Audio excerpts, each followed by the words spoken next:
Latest videos के लिए subscribe कीजिए और बेल आइकन प्रेस कीजिए।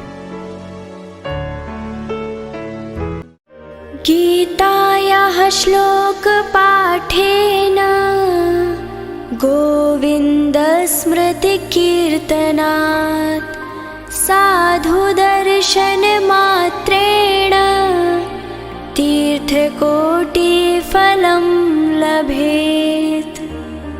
गीता के श्लोक के पाठ से, भगवान के स्मरण और कीर्तन से तथा आत्म तत्व में विश्रांति प्राप्त संत के दर्शन मात्र से करोड़ों तीर्थ करने का फल प्राप्त होता है। आओ इस शुभ दिवस पर हम सब श्रीमद् भगवद गीता के कुछ कल्याणकारी श्लोकों का पाठ करें। चौथा अध्याय, श्लोक 9।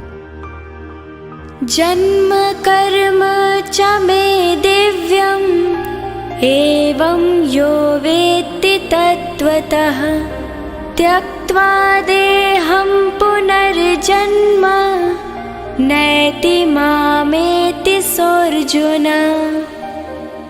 हे अर्जुन, मेरे जन्म और कर्म दिव्य अर्थात निर्मल और अलौकिक हैं। इस प्रकार जो मनुष्य तत्व से जान लेता है वो शरीर को त्याग कर फिर जन्म को प्राप्त नहीं होता, किंतु मुझे ही प्राप्त होता है।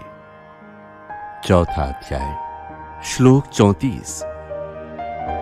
तद्विद्धि प्रणिपातेन परिप्रश्नेन सेवया उपदेक्ष्यन्ति ते ज्ञानं ज्ञानिनस्तत्त्वदर्शिनः। उस ज्ञान को तू तत्वदर्शी ज्ञानियों के पास जाकर समझ, उनको भली भांति दंडवत प्रणाम करने से, उनकी सेवा करने से और कपट छोड़कर सरलता पूर्वक प्रश्न करने से वे परमात्म तत्व को भली भांति जानने वाले ज्ञानी महात्मा तुझे उस तत्व ज्ञान का उपदेश करेंगे। चौथा अध्याय, श्लोक 36। अपि चेदसि पापेभ्यः सर्वेभ्यः पापकृत्तमः सर्वं ज्ञानप्लवेनैव व्रजिनं संतरिष्यसि। यदि तू अन्य सब पापियों से भी अधिक पाप करने वाला है तो भी तू ज्ञान रूप नौका द्वारा निसंदेह संपूर्ण पाप समुद्र से भली भांति तर जाएगा। चौथा अध्याय, श्लोक 38। न हि ज्ञानेन सदृशं पवित्रमिह विद्यते तत्स्वयं योगसंसिद्धः कालेनात्मनि विन्दति। इस संसार में ज्ञान के समान पवित्र करने वाला निसंदेह कुछ भी नहीं है। उस ज्ञान को कितने ही काल से कर्म योग के द्वारा शुद्धांतःकरण हुआ मनुष्य अपने आप ही आत्मा में पा लेता है। छठा अध्याय, श्लोक 6। बन्धुरात्मात्मनस्तस्य येनात्मैवात्मना जितः अनात्मनस्तु शत्रुत्वे वर्तेतात्मैव शत्रुवत्। जिस जीवात्मा द्वारा मन और इंद्रियों सहित शरीर जीता हुआ है, उस जीवात्मा का तो वो आप ही मित्र है, और जिसके द्वारा मन तथा इंद्रियों सहित शरीर नहीं जीता गया, उसके लिए वो आप ही शत्रु के सदृश शत्रुता में बरतता है। सातवां अध्याय, श्लोक 14।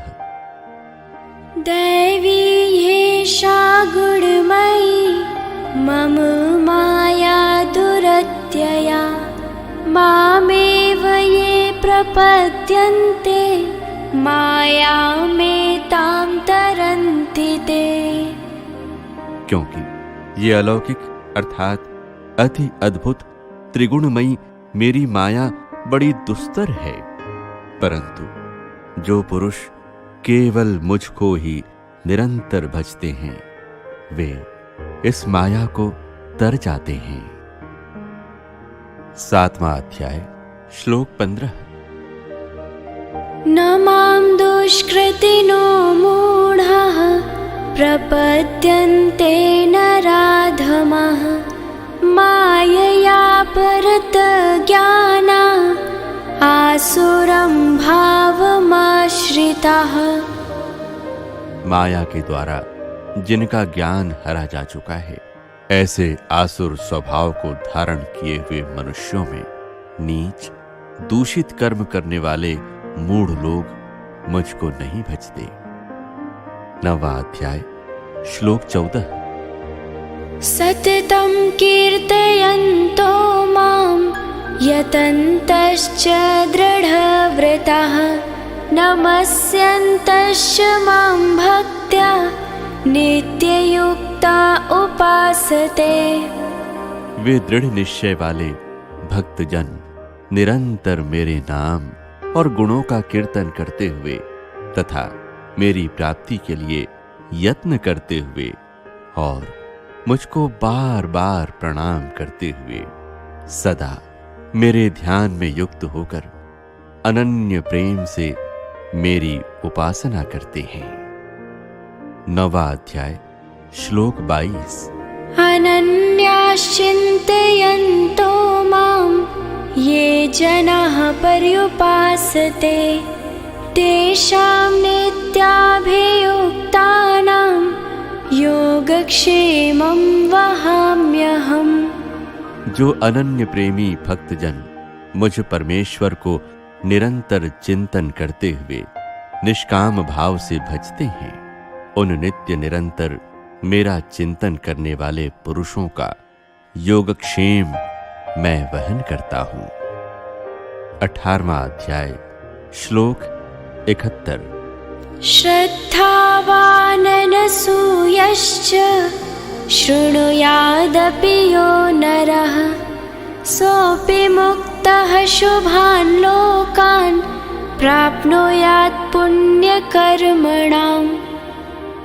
जो मनुष्य श्रद्धा युक्त और दोष दृष्टि से रहित होकर इस गीता शास्त्र का श्रवण भी करेगा, वो भी पापों से मुक्त होकर उत्तम कर्म करने वालों के श्रेष्ठ लोकों को प्राप्त होगा।